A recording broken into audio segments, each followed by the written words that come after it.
This is the Next Level Loan Officers podcast. To learn more about Next Level Loan Officers, go to becomenl.com. Woo! You know what?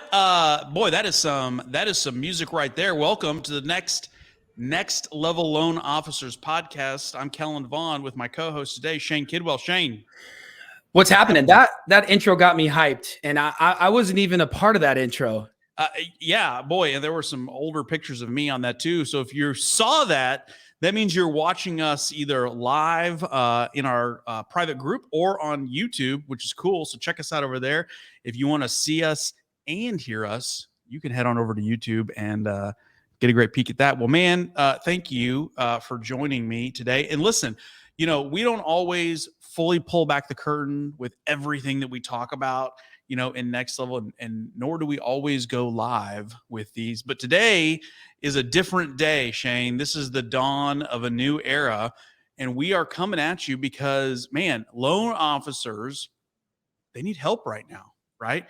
They need strategies, and they need tactics, and they need things that are going to go out and get them more deals, more applications, more leads, more referral partners, and help them keep dollars in their pocket during these times. And frankly, today is a day that if you follow the mortgage-backed security market, it's not a good day. Not a good day, Shane. The market is on the move. But we're not worried about that because we're Next Level Loan Officers, and we are still making and creating success. So today we're going to talk about a topic that is not new to us, right? This is almost foundational. If you've ever been to one of our live events, we talk about this sometimes. But today we're going to revisit. Like we always like to kind of revisit, reamp, retool. And today is one of those days, and it's a good reminder for you OGs out there, as well as anybody else that maybe hasn't heard us talk about this. So, Shane, today we're going to talk about the magic window. Now, give us, for the audience that maybe doesn't know what that is, give us a little taste of, you know, this particular strategy. Yeah, I mean, I think what's really, really important for everybody to understand is, yes, the industry is changing. And yes, there are maybe less deals in total because refis are obviously really drying up and going away. But there is money to be made. There are deals to close, and there are opportunities. The magic window is leveraging an active transaction now, and we're gonna revise that today, and we've got a new way of doing this. But the original magic window, the intent was to capture feedback from every consumer, every agent on every deal while they still need you. The problem is, you know, I would say the 1990s lender would close a loan, send you a wine basket, and then ask for feedback a week later. And then they would say, Kellen, I can't get feedback. I can't get these people to engage. Well, that's because they no longer are motivated to reach out to you. Not to mention, for anyone who's moved, I've moved many times, the week after closing is hectic. You can't even find your phone, your car keys. You're looking for your dishes and your boxes. It's a terrible time for us in the industry to be asking for something selfish, which is feedback for us to then post on social media. The magic window was about getting in front of that challenge. That's right. That's right. And listen, and more importantly today than ever before, right? You have more shoppers that are online that are looking at reviews. I mean, I'll admit we were a little late to the review game, just a little bit. Now we've made up for that, but I can't tell you. I mean, we've probably closed half a dozen deals year to date that just came from that. Sean's a big, review guy. So listen, that landscape has changed. And so, you know, we need to adjust to that, and we need to be pouring into that. And if you're not, this is a good time to kind of speak into that blind spot. And listen, this is this is free. Right. So a lot of times we talk about things and we're like, oh, you need to buy this or this technology or do this or do that. This one's a freebie, right? This one is absolutely free. You just have to shift a little bit of your process and how you approach things. So Shane, let's talk first about like the OG strategy, right? Like What was the thought behind it? And then we'll kind of put the new twist on it.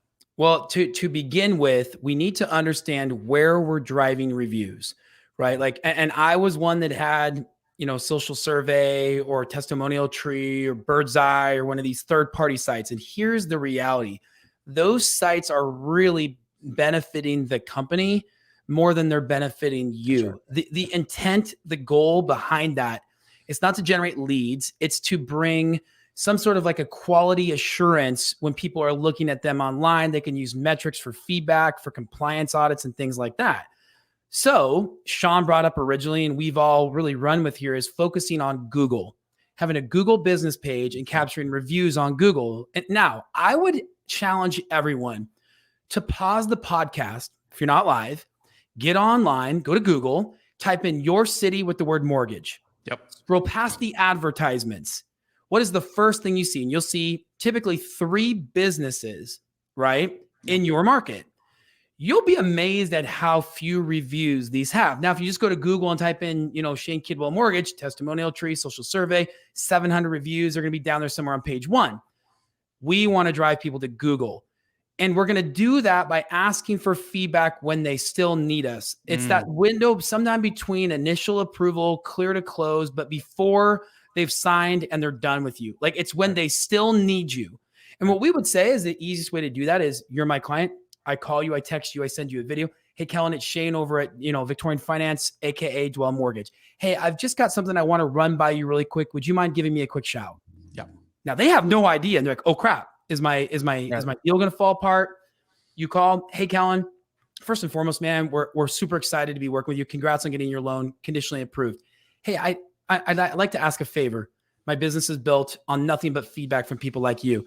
I would love it if you would be willing to leave some feedback for me and the team today if I sent you a link. Right. And they need you. They're motivated. They're more likely to do that. Then you start to build up your Google presence, which helps you generate leads. Sean, myself, others are now generating free online organic leads simply through building out my business profile. Yeah, you're 100% right. And you go a step further and say, listen, we will deny your loan should you not leave us a review. Yeah, we would not. Yeah, I'm the just compliance kidding. gods are like the attorneys are getting ready to file suit right now. Yeah, we would. No. All jokes aside, but you're 100% right. And so, this brings up a great point, because we talk about this too sometimes, and I still hear loan officers doing this, right? And we can debate the whole actually going to closings a different day. There's a whole podcast just on that topic. But the whole idea of this, like, giving the gift at closing or following up afterwards, like your point in this whole thing is, once that deal is closed, and if you've ever bought a home, like, you understand this, once that deal is closed, the last thing on your mind is your mortgage lender. There's about 50,000 other things that have to happen, especially if you have a spouse and if you have children and you are moving and all of those crazy things that happen. Your head is spinning for 6 months, frankly, after you buy that house. You're not going back to leave a review for your mortgage guy. Well, after Kellen, the end you of that. can't even find your closing documents that have your private information on it. That's it, right? It's it. Yeah, you're exactly right. And so that's a side note to say, listen, if you're still going to closings, which I don't think you should, and you're giving same thing with a closing gift. Like, don't give a closing gift at the closing table, because it's sure to wind up in the bottom of a box or in somebody's trunk for the next 6 months. Wait. Nothing wrong with waiting 3 months or 6 months and then sending a gift. Boy, wouldn't it be more impactful? Anyway, this isn't a gifting show, but here's the deal. And I want to just cut you off real quick. Your point is so valid. The intent behind us asking for the feedback is something for us. You should be doing this when it's beneficial. There's an emotional high or necessity for them. Right. And that's why the magic window is so impactful. Now let's break this down with version 2.0. And I was sitting down with my team and we were going over this on a strategy call, I believe with maybe even our peak group. And I said, hey guys, flip this around for a minute. Why wait to close to ask for a review? Like, if you have a process, and in our office, so I built a co-working space, and my co-working manager used to work in 5 Diamond Resorts. 5 Diamond Resorts, they have a certain level of quality. They have a golf course. They have all these amazing things. If you're 5 Diamond, you're the best of the best. You're the 4 seasons. Yep. If your process is a 5 Diamond process, you pre-approve somebody, don't you feel like you could ask them for feedback after they've been exceptionally pre-approved? Or when the loan's conditionally approved? Or heck, what if you denied the loan, but you did it in such a way, you got them in credit repair, you treated them like family, you sent them flowers. Like, if you really treated everyone you interacted with 5 Diamond service, you can ask for feedback probably 4 or 5 different places on the loan. So here's what I'm now incorporating. Every time I pre-approve a client, hey, Kellen, it's Shane over at Dwell Mortgage. Hey, congratulations on getting your loan pre-approved. Hey, you're going to be getting an email from my team and I kind of walking you through the parameters on the pre-approval. Keep note of a few things. Don't forget, we use Lender Logics to update your letter. Don't forget, we've done all these other things to make sure your loan's pre-approved, our guarantee, et cetera, et cetera. Hey, Kellen, would you mind doing me a favor? I pride myself and my team on 5 diamond service. And although we haven't closed your loan, I consider you a part of the Dwell Mortgage family. We build our business off of feedback from people like you. Yep. Would you be willing, if I sent you a link today, to leave me feedback, my team and I feedback, to help us improve the process? And hopefully it's 5-star service. Now, if you did that every time you pre-approved somebody, how many reviews would you have in a given year? Hundreds. 4 times, 5 times as many, Sure. or at least 5 times the at-bats of somebody waiting till closing. Now, think about this. So I did 150 loans last year, personal production. Let's say I did about 500 pre-approvals, right? Or 500 applications. So I had 150 opportunities to get a review, and you're going to convert 25 to 50% of those typically. Yep. If I did it at pre-approval, I now have 500 opportunities. What if I added in the buyer's agent on every one of those? Said, hey, Kellen, it's phenomenal. First and foremost, thank you for introducing, Shane and his beautiful wife, Fernanda, for the pre-approval. As you know, we really feel that 5-star service is what's important to us. And I consider your team, a part of the Dwell Mortgage family. Hey, obviously you're going to be getting an email about Shane and Fernanda, the pre-approval, their qualifications. Don't forget, we'll be sending you these tools, etc. You guys do your value proposition. Yep. Hey, Kellen, would you mind doing me a favor? As you know, I built my business over the last decade off of feedback from people like you. If I sent you a link, would you be willing to leave some feedback today for me and the team? They go to Google, they leave the feedback. If I did that as an ATM, an action that matters every time I pre-approve somebody, how many reviews would I have? How many at-bats would I have? And what would the impact be online? If you did that exercise and you wrote in your city with the word mortgage, how far heads and tails above the competition would you be? Tons. Yes. Tons. For free. Yes. And I'll tell you, Google, we used to focus a lot on Zillow reviews, right? But the same reason that we don't do Zillow reviews, the same reason why you don't let your company do your reviews, right? Or you don't let your company on your Google page, because at any time, Zillow could decide that they don't want to do that anymore, right? Correct. And Zillow reviews are a lot harder to get. So Google reviews are actually a lot easier. You don't have to validate the person like Zillow does, which is good and bad. But to your point, Shane, you did that strategy, you would end up with 100 to 200 additional reviews every year. I mean, in fact, I think we're decent at it. And I just picked up a couple of tips that we're going to implement here just in our office. So this is a great ATM. This is a money-making activity. This is a great use of somebody's time on your team. Maybe it's yours. Maybe it's an assistant, probably an assistant, and task them with doing that. Now on our team, we task our processors with getting reviews. So they get a little spiff for every customer that they can get to go on and get a review, because they're in the trenches with the customer and they're talking to them all the time. And it's a great opportunity to ask for that review. So I love this, man. Again, we're talking about things that we need to be focusing on, during this time. And a lot of loan officers, and even some people listening on this podcast might go, yeah, listen, Shane, Kellen, fine, whatever. I get it. Hey, I'm just trying to keep my head above water, right? I'm just trying to get the next deal. I'm not worried about reviews. Well, I would caution you a little bit to say that you have to always be looking down the road at your business. I don't care what's happening in the moment. If you let each moment, each day, each realtor drive your business, you will continue to fight that loan officer roller coaster, the up and the down. Well, and another strategy we've talked about many times is taking an organic lead that you control and then leveraging that for coffee appointments with agents. Absolutely. And bonus content. But if you get an organic lead, I'm going to reach out to 3 agents, and it's either going to be a couple that I already work with and one that I'd like to work with, or maybe a couple I'd like to work with and one I do. And I'm going to say to the client, hey, organic lead from a Google review, Kellen, I'd love to introduce you to a couple of different agents that have very different, unique styles that focus on your market. Would it be okay if I sent you a couple of introductions so you could interview these people and get to know them and pick one that works for you? It's really important that you have options. Now, I've taken that one lead. I've now made it 3 leads. Then I go to this agent that I don't know, but I want. That's a top secret ninja strategy too, Shane.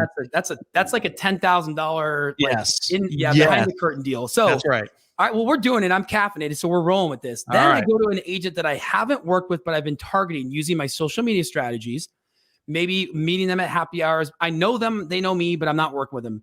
I say, hey, Kellen, it's Shane over at Dwell Mortgage. Hey, man, great news. I have a client in your market that doesn't have an agent. I've always wanted to see if you'd be a good fit for my team and I, and this might be the opportunity. Are you open to grabbing coffee so I can walk you through this client's file, get to know your team and your system a little bit better? Yeah. I would bet anyone on this podcast, 80% of the time or more, that agent's going to be like, I'm all in. When do you want to meet for coffee? I'm actually free right now. Yep. Right. Mm-hmm. And I did this. I actually did this exercise. And in one day I had like 7 coffee appointments. I was going up and down the road to Starbucks meeting with these agents. Right. That actually converted into 150 closed loans through Redfin, by the way, from that strategy. There you go. So this is how you take one strategy, you leverage another strategy. Then, right now everybody's down. I get it. I'm down, right? Like I'm not making the money now that I made 2 years ago. Like if I looked at my former self, the former self would be a little embarrassed with my production. However, if I close 5 loans instead of 10 loans, but I get 15 reviews every month, A, that makes me feel better. B, the perception out in the marketplace is that I am somebody that people want to work with, which is accurate, right? So now I'm still getting more reviews and I'm leveraging those through social media and I'm sharing that feedback in a cool, non-douchey, non-typical LOA. So now I'm getting more reviews earlier.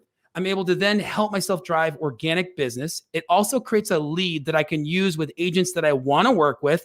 It boosts my morale and it gives me a better perception in social media. Love it, dude. That's it, man. That's a mic drop, right?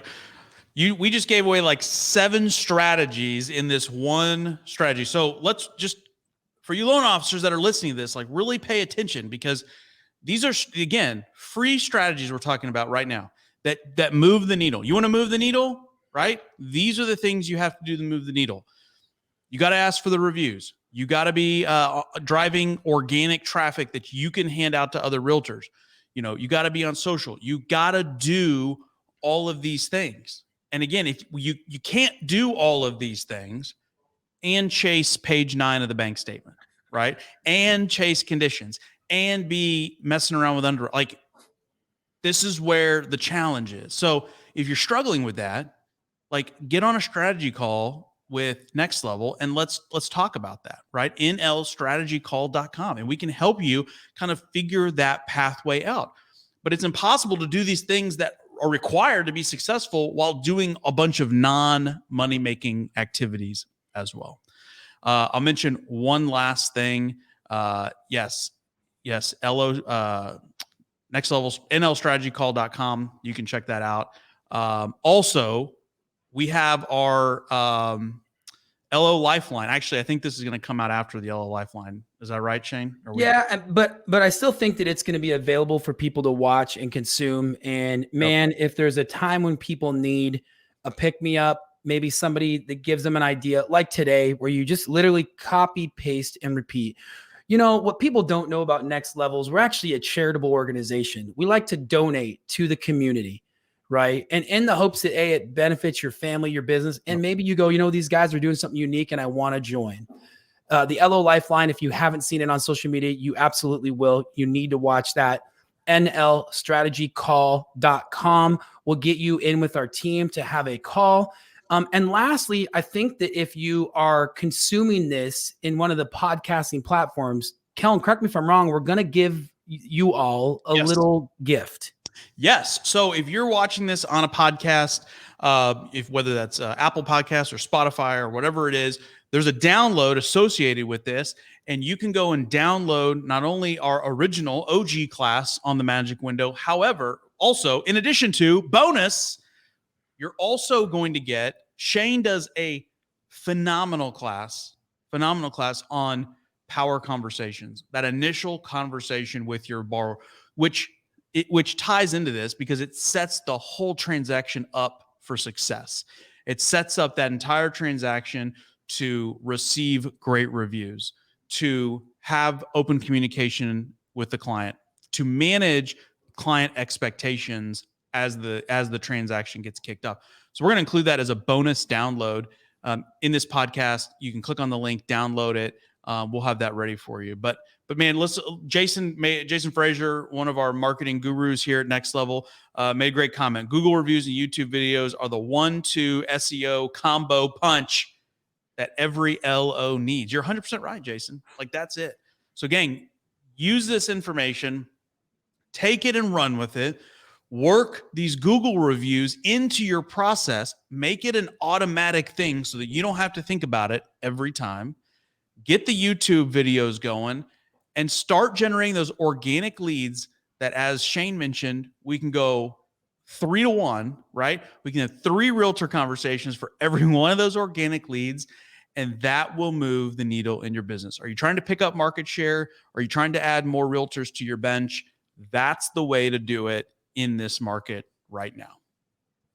Well, I love that. And I'll leave with this. In 2020 and 2021, everybody was envious of those who had a Ford F-150 assembly line. In 2022 and beyond, the Ferrari assembly line is going to win.